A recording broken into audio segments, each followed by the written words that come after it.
स्थानीय जनप्रतिनिधिलाई भोट खसाल्न 22 दिन बाँकी रहँदा निर्वाचन आयोगले आजदेखि सबै पालिकामा कार्यालय स्थापना गरेरै काम थालेको छ।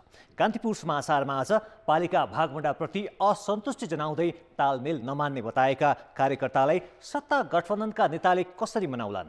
यससँगै आइतबारदेखि काठमाडौँ उपत्यकामा मेलम्चीको पानी आउने सुखद समाचार।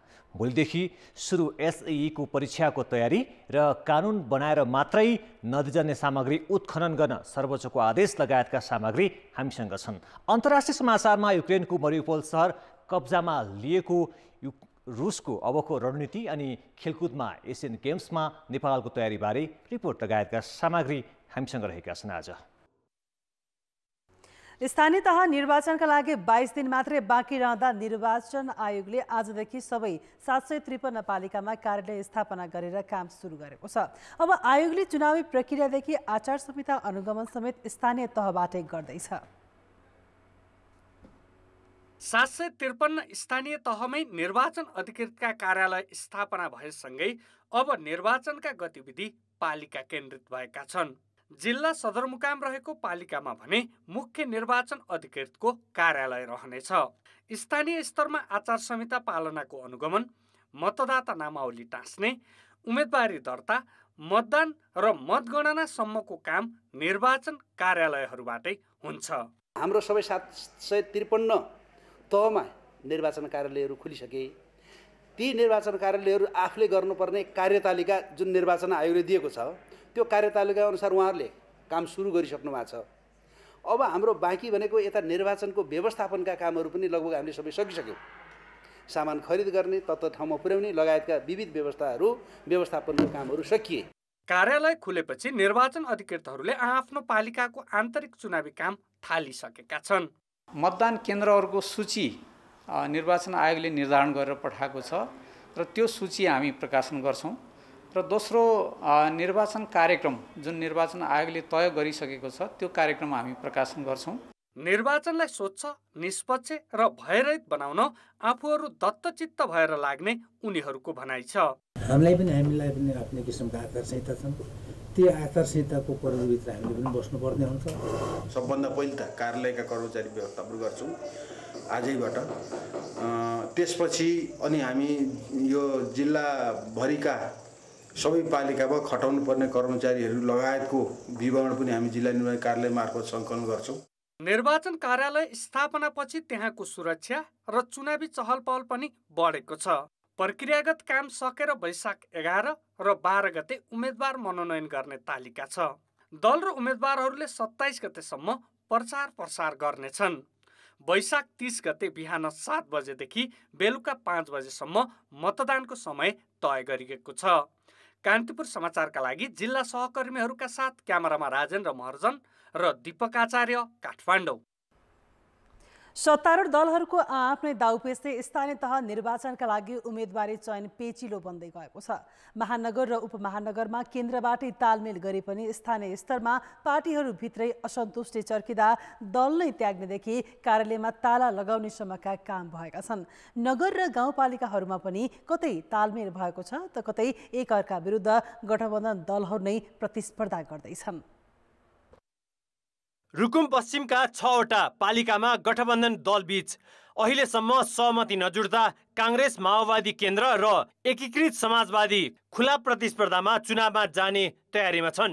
जिल्ला स्थित राजनीतिक दलहरूको सत्ता गठबन्धन राजनीतिक दलहरूको सहमति जुट्न नसकेपछि नितान्त हामी एक्लै प्रतिस्पर्धा गर्दैछौँ। हामी एक्लै राजनीतिक मैदानमा उत्रिँदैछौँ। हामी बैठक बस्छौँ र गठबन्धन हुन्छ भनेर नै हामीले चाहिँ घोषणा गरेको उम्मेदवारहरू फिर्ता बोलाउने शर्तमा चाहिँ हामीले घोषणा गरेको हो। रौतहटका 18 पालिकामा पनि गठबन्धन दलबीच तालमेल मिलाउनै सकस परिरहेको छ। पाल्पामा पनि कुरा मिलेको छैन, तर सहमतिको प्रयास भने जारी छ। यो अवस्थामा हामीले गठबन्धनको हदैसम्म प्रयास गर्ने, नभएको अवस्थामा हामीले मित्रवत चाहिँ एउटा व्यवहार सकाएर गरेर अगाडि बढ्ने। मेयर उपमेयरको गठबन्धन गर्न चाहिँ साध्य हामीलाई देखिएन। निरन्तर रूपमा बसिरहेको छ र त्यसलाई निष्कर्षमा पुर्याउनका लागि चाहिँ गएर त्यो प्रयासहरू भइरहेका छ र हामी झन्डै अब निष्कर्षतिर चाहिँ गएर पुगिरहेका छौँ। सिट र सिटको विषयमा हामी बढी मुद्दा केन्द्रित गरेका छैनौँ। हामीले खास गरी यो गठबन्धन गरिसकेपछि यसले रिजल्ट कसरी दिन सकिन्छ र रिजल्ट दिइसकेपछि जनतालाई कसरी डेलिभरी गर्न सकिन्छ भनेर चाहिँ हामीले पात्र समेतमा चाहिँ हामीले छलफल गरेका छौँ। यी केही उदाहरण हुन्।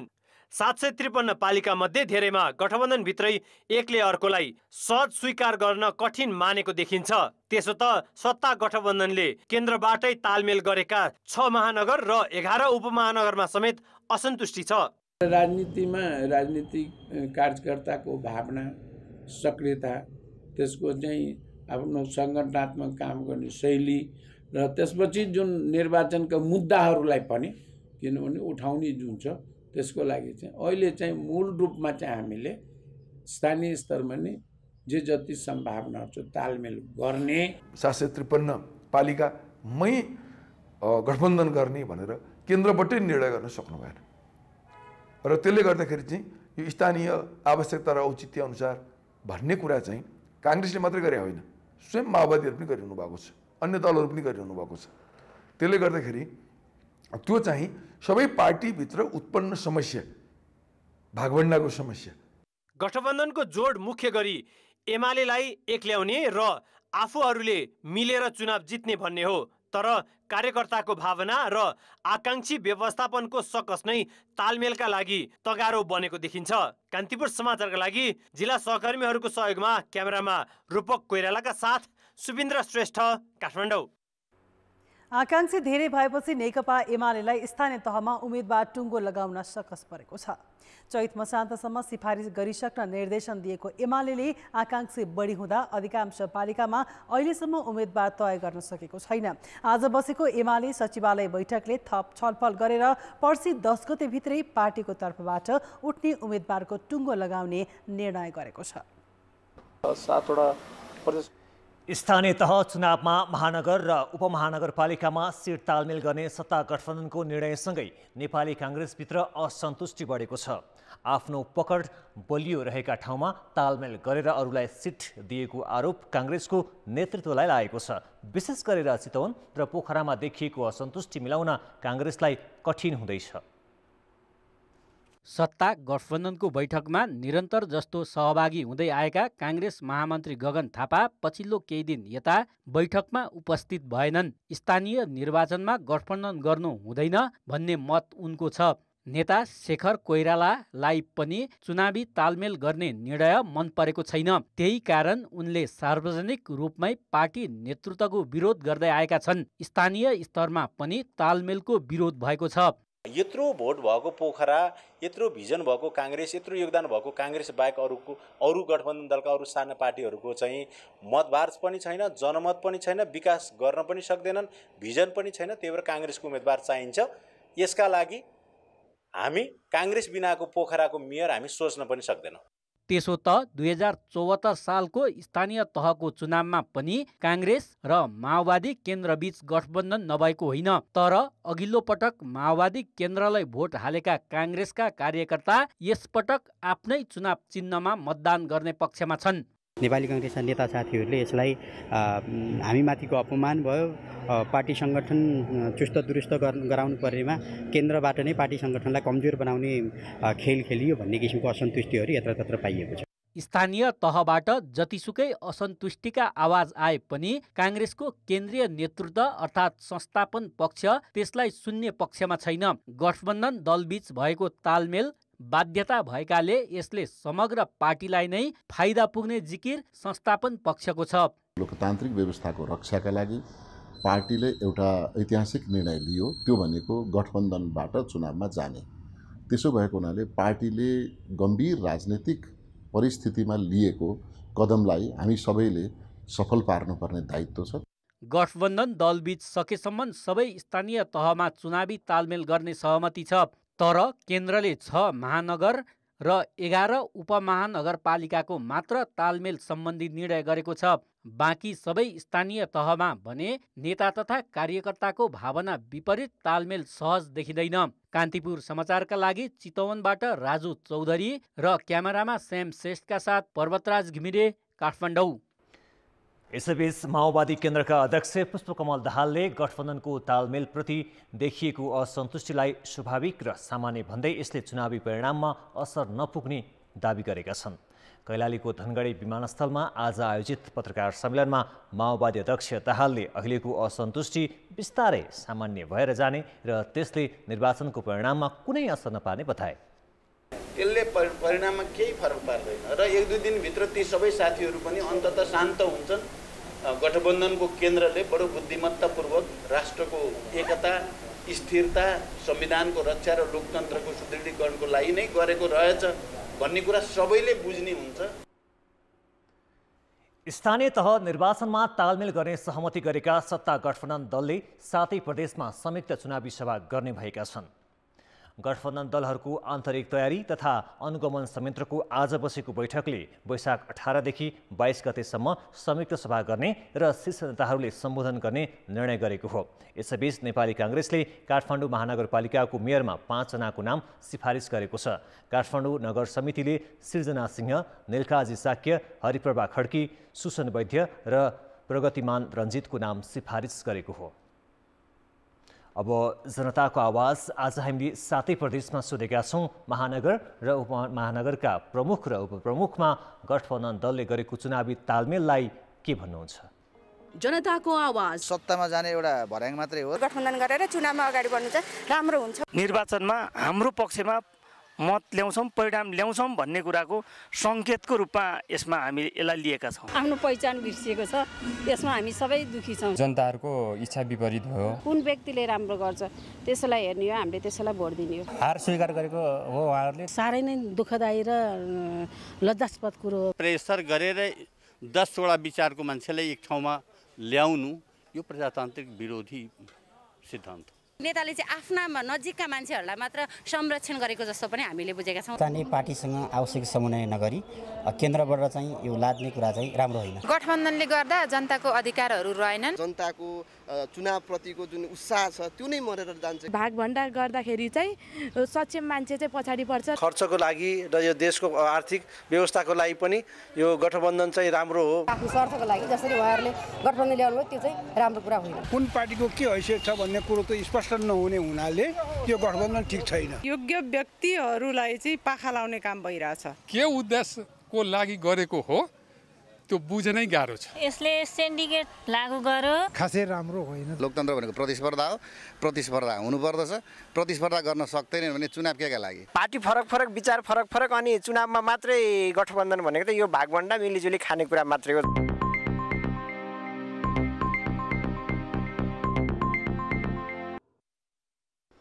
ब्रेकपछि समाचारमा पुनः स्वागत छ। सरकारले आइतबारदेखि मेलम्चीको पानी काठमाडौँका घर घरमा वितरण गर्ने भएको छ। सुन्दरी जल आइपुगेको मेलम्चीको पानी 10 वटा पोखरीबाट उपत्यकावासीलाई वितरण गर्न लागि हो।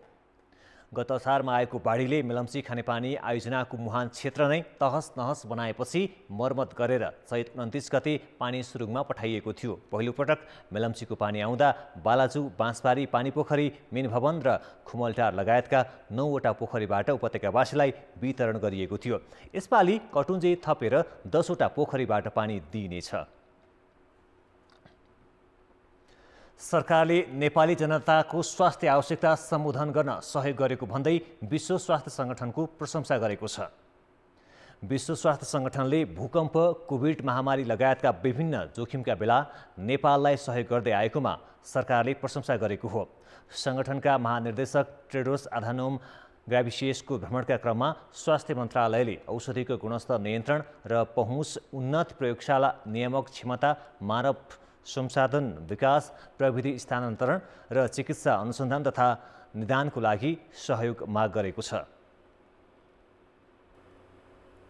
विद्यालय तहको कक्षा 11 भर्ना हुनका लागि अबदेखि विद्यार्थीले कक्षा 10 को हरेक विषयमा सैद्धान्तिक परीक्षामा 35% अङ्क ल्याउनु पर्नेछ। राष्ट्रिय परीक्षा बोर्डले परीक्षामा नयाँ व्यवस्था सहित हुन लागेको माध्यमिक शिक्षा परीक्षा SEE को सबै तयारी पूरा गरेको छ। कोभिड महामारीका कारण राम्रोसँग पठन पाठन हुन नसक्नु र त्यसमाथि सैद्धान्तिकमा 35% अङ्क अनिवार्य ल्याउनु पर्ने व्यवस्थाले धेरै विद्यार्थी फेल हुने जोखिम छ।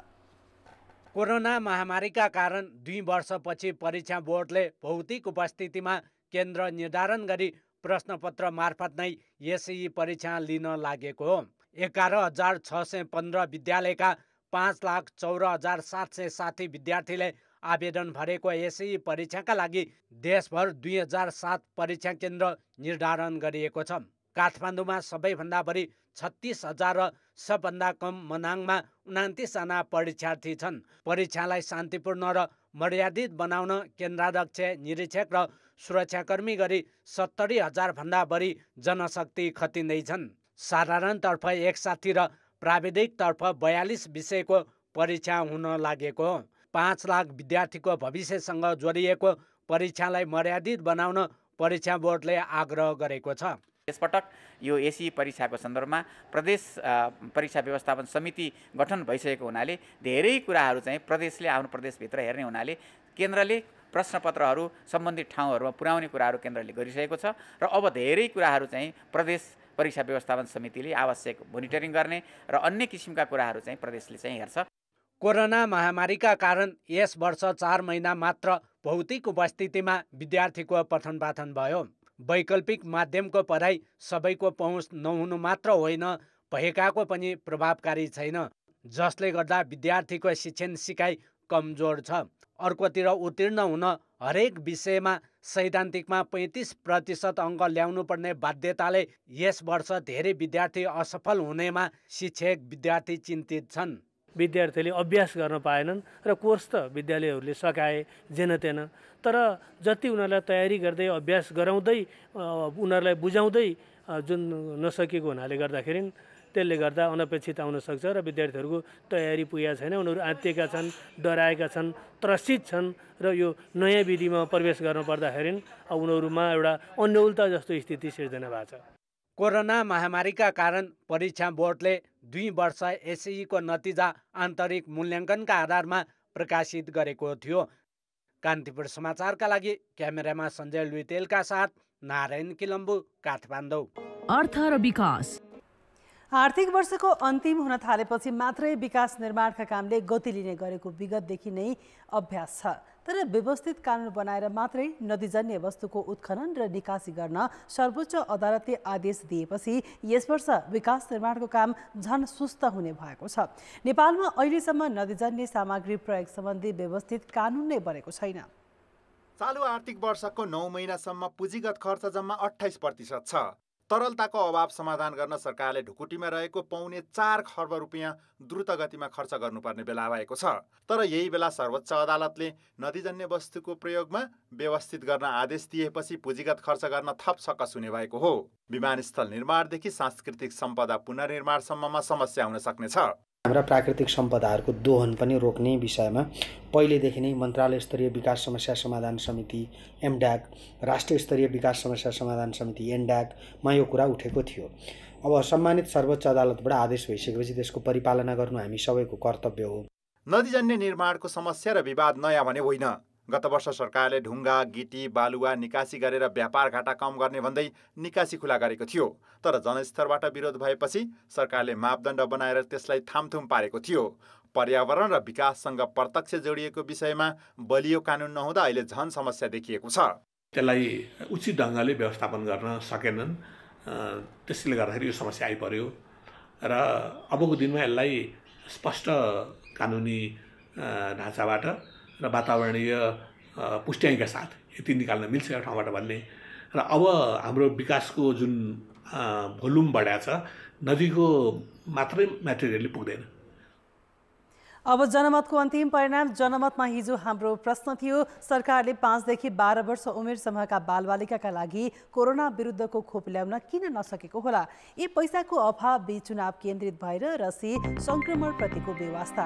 जनमतको अन्तिम परिणाम यस्तो छ, ए पैसाको अभावमा 19%, बी चुनाव केन्द्रित भएरमा 24% र सी संक्रमण प्रतिको बेवास्तामा 57% मत प्राप्त भएको छ। अब आजको प्रश्न, जनमत। हाम्रो प्रश्न छ, पूर्वाधार निर्माण र विकास बजेट खर्चमा किन पटक पटक अवरोध देखिएका होलान्? ए, कानुन नै प्रभावकारी नभएर, बी, हेल्थ चक्राएको परिणाम र सी, समन्वय अभाव। जनमतको अन्तिम परिणाम भोलि साँझ 8 बजेको कान्तिपुर समाचार प्रसारण गर्नेछौँ। कृपया NAWS news space ABYC type गरी 34001 मा SMS गरी आफ्नो मत व्यक्त गर्नुहोला। खेलकुद समाचार। कान्तिपुर खेलकुद समाचारमा स्वागत छ। चीनमा हुने 19औं एसियाली खेलकुदमा खेलाडी दर्ता समय यही अप्रिलको अन्तिमसम्म मात्रै छ। तर नेपालबाट प्रतिनिधित्व हुने खेल र खेलाडी छनौट कहिले गर्ने टुङ्गो लागेको छैन। राखेपले एसियाडमा खेल्ने खेलको टुङ्गो नलगाएसम्म खेलाडी छनौटको प्रक्रिया सुरु हुँदैन। अन्य देशले पदक जित्न कठिन तयारी गरिरहँदा नेपालले भने खेल र खेलाडीकै टुङ्गो लगाउन नसकेको हो। आगामी भदौमा चीनको हङजाउमा हुने एसियाली खेलकुद एसियाडमा नेपाल सहभागी हुने खेल र खेलाडीको टुङ्गो अझै लाग्न सकेको छैन। एसियाडको तयारीका लागि गठित हाई पर्फर्मेन्स कमिटीले सागमा पदक जितेका खेलाडी सहित अन्तर्राष्ट्रिय सहभागिता र नतिजाको आधारमा खेल सङ्घको प्रस्ताव राखेपमा पठाएको छ। शुक्रबार बस्ने राखेपको बोर्ड बैठकले सहभागी हुने खेल सङ्घको अन्तिम टुङ्गो लगाउनेछ। त्यसपछि बल्ल खेल सङ्घले समय पाउनेछन्। 3टा क्याटेगोरीमा 17 खेल, 23 खेल र 26 खेलहरू छन्। अब त्यसमा भोलिको बोर्ड बैठकबाट हामीले लैजानुपर्ने हुन्छ। बोर्ड बैठकले अब कसरी पास गर्छ त्यसपछि। हाई पर्फर्मेन्स कमिटीले आवश्यकता भन्दा धेरै खेलाडी दर्ता गर्न र प्रारम्भिक सूचीमा भएका सबै खेलाडीलाई अभ्यासमा बोलाउन सुझाव दिएको छ। नयाँ मापदण्ड बनाउँदै चाँडो खेलाडी छनौट गर्ने विषयमा समेत छलफल हुँदैछ। वैशाख 20सम्म आन्तरिक छनौटको समय लिन खेल सङ्घलाई कमिटीको सुझाव छ। यसबाहेक 13औं साग र अन्य केही अन्तर्राष्ट्रिय प्रतियोगितालाई छनौटको आधार बनाउने विषयमा पनि छलफल जारी छ। लङ लिस्टमा हामीले त सबै सङ्घहरूलाई आफ्नो बेस्ट खेलाडीहरू त थाहा छ। त्यसमा चाहिँ 3-4 जनालाई चाहिँ ट्रेनिङमा राखेर दर्ता गरेर र त्यो खेलाडीहरूमध्ये चाहिँ फाइनल हामीले चाहिँ नेसनल गेममा गर्न सक्यौँ भने तत्कालै चाहिँ जित्ने बित्तिकै त्यो खेलाडीहरूको चाहिँ हामीलाई पोजिसन पनि थाहा हुन्छ। एसियाडका लागि झन्डै 4 महिना मात्र समय बाँकी छ। नेपाली खेलाडी अहिलेसम्म छनौट नै नभएकाले बन्द प्रशिक्षण त झन् ठेगान नै छैन। एसियन कन्ट्रीमा अब सबै राष्ट्रहरू टप छन् हैन।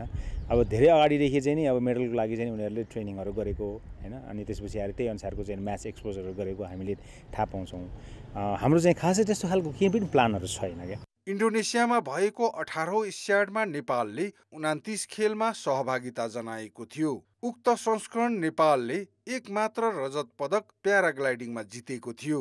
यसपटक पनि राखेपभित्रको विवाद र तयारीमा ढिलासुस्तीले एसियाड सहभागितामै सीमित नहोला भन्न सकिन्न। कान्तिपुर समाचारका लागि क्यामेरामा मुरारी घिमिरे र गोविन्द खत्रीका साथ खेलकुद ब्युरोको रिपोर्ट। गण्डकी प्रदेशका सौगात कुमाल र एपीएफका पूरन राई गणेशमान सिंह स्मृति राष्ट्रिय बक्सिङ प्रतियोगिताको सेमिफाइनलमा प्रवेश गरेका छन्। बसन्तपुर डबलीमा आज भएको क्वार्टर फाइनलमा पुरुष 57 केजी तौल समूहतर्फ सौगातले मध्य प्रदेशका अमन अली तथा पुरनले लुम्बिनी प्रदेशका निसम घरती मगरलाई पराजित गरे। पुरुष 52 केजीमा मधेसका मदन कृष्ण डङ्गोलले सुदूरपश्चिम प्रदेशका सन्दीप नाथ तथा एपीएफका प्रदीप महर्जनले बागमती प्रदेशका रोहित महर्जनलाई हराउँदै सेमिफाइनलमा स्थान बनाए। पुरुष 63 केजीमा आर्मीका पुरन सुनवारले बागमतीका मौसम राणा मगर तथा लुम्बिनीका अनिल पुन मगरले सुदूरपश्चिमका मोहन चन्दलाई पाखा लगाउँदै सेमिफाइनलमा स्थान सुरक्षित गरे। पुरुष 69 केजीमा दानबहादुर दर्लामी, बागमतीका सुरेश खनाल, दिलराज भण्डारी, रोशन स्याङथान, श्यामबहादुर महतारा अन्तिम 4मा पुग्न सफल भए। महिला 51 केजीमा 13औं दक्षिण एसियाली खेलकुद सागके स्वर्ण विजेता आर्मीकी मिनु गुरुङ र लुम्बिनीकी माया खत्री केसी सेमिफाइनलमा पुगे। मिनुले बागमतीकी अस्मिता दुवाल तथा मायाले सुदूरपश्चिमकी सोनिया शेट्टीलाई हराएर महिला 57 केजीमा नेपाल प्रहरीकी निशा तामाङ, 60 केजीमा एपीएफकी सङ्गीता सुनार सेमिफाइनलमा पुगेका हुन्। प्रदेश 1 की नरिना राई र 69 केजीमा लुम्बिनीकी जुनमाया थारूले सेमिफाइनल यात्रा तय गरे। भद्रपुर राइजिङ किङले झापा सुपर लिग क्रिकेटमा विराट वारियर्सलाई 6 विकेटले पराजित गरेको छ। काँकडभित्तामा जारी झापा सुपर लिग क्रिकेटमा कप्तान मन्जित श्रेष्ठको अलराउन्ड प्रदर्शनपछि बलियो प्रतिद्वन्दी विराट विरुद्ध भद्रपुर विजयी भएको हो। टस हारेर ब्याटिङको मौका पाएको विराटले 19.4 ओभरमा सबै विकेट गुमाएर 152 रन बनाएको थियो। विराटका अनिल लामिछानेले सर्वाधिक 62 रनको अर्धशतकीय पारी खेलेका थिए। सिद्धान्त लोहनीले 28 र कप्तान अङ्कित सुवेदीले 20 रन बनाए। भद्रपुरका प्रेम सिंहले 4 विकेट झारे। 153 रनको लक्ष्य भद्रपुरले 4 विकेट गुमाएर 18.3 ओभरमा पुरा गर्यो, जसमा अमित श्रेष्ठले अभिजित 67 रनको अर्धशतकीय योगदान दिए। खेलको player of the match Manjit Shrestha घोषित भए। खेलकुद समाचार अहिलेलाई यति नै। अब मौसम सम्बन्धी जानकारी।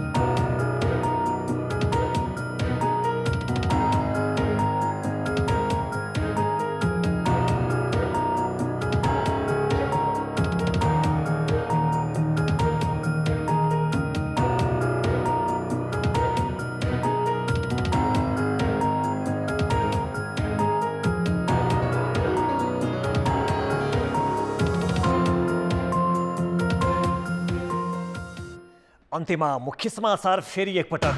753वटै पालिकामा कार्यालय खोलेर निर्वाचन आयोगले थाल्यो काम। 11 र 12 गते उम्मेदवार मनोनयन, दलहरूलाई भने आकांक्षी व्यवस्थापनमै सकस। सत्ता गठबन्धनको निर्णयले काङ्ग्रेसमा कलह, महानगर र उपमहानगर बाहेकका पालिकामा पनि असन्तुष्टि। माओवादी केन्द्रका अध्यक्ष दाहाल भन्छन् असन्तुष्टिले मत परिणाममा असर गर्दैन। विकास खर्च बढाउन सरकारलाई झन् अप्ठ्यारो। कानुन नहुँदा नदीजन्य सामग्री प्रयोग नै ठप्प हुने जोखिम। युक्रेनको मरिउपोल सहर रुसको कब्जामा। राजधानी कियेभलाई नियन्त्रण गर्न नसकेपछि पूर्वी क्षेत्रतर्फ आक्रमण तीव्र। राष्ट्रसङ्घका महासचिव एन्टोनियो गुटेरेसद्वारा युद्धविरामको अपिल। र एसियाली खेलकुदका लागि नेपाललाई खेल र खेलाडीको टुङ्गो लगाउनै सकस। यसपटक पनि सहभागितामै सीमित हुने निश्चित।